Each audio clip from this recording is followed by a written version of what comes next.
আজকের ব্লগটা দুপুর থেকে শুরু করছি। আজকে আমি গিয়েছিলাম পাশের পাড়া কীর্তনে, আর আমার সাথে গিয়েছিল পাড়ার বৌদিরা আর তার সাথে বাচ্চারা। হঠাৎ রাস্তায় যেতে যেতে প্রশান্ত মহাসাগরের দেখা পেলাম, কিন্তু নৌকা না থাকায় সেটাকে পার হতে না পেরে বাধ্য হয়ে সাইড দিয়ে হেঁটে গেলাম। যদিও এই রাস্তা দিয়ে আমি অনেকবার এসেছি, কিন্তু এইরকম পাকা ধান আমি আগে কখনো ভালো করে দেখিনি।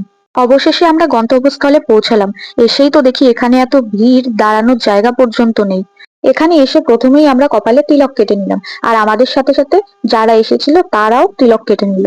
এরপর সুযোগের সদ্ব্যবহার করে এক গ্লাস জুস খেয়ে নিলাম। জুস খাওয়ার পরে চলে এলাম খাবার টেবিলে, কিন্তু কি কি খেলাম সেটা আমি নেক্সট ব্লগে শেয়ার করব। সুযোগের সদ্ব্যবহার করে খাওয়ার পরে আরেকবার জুস খেয়ে নিলাম। আর এখানে দেখো নাচ কিন্তু শুরু হয়ে গিয়েছে। আর এদিকে আমার বোন রিলস করছে। রিলস করা হয়ে গেলে আমি আরেকবার জুস খেয়ে নিলাম। সবশেষে হাওড়া ব্রিজ দেখতে দেখতে বাড়ি চলে এলাম। দেখা হচ্ছে নেক্সট ব্লগে।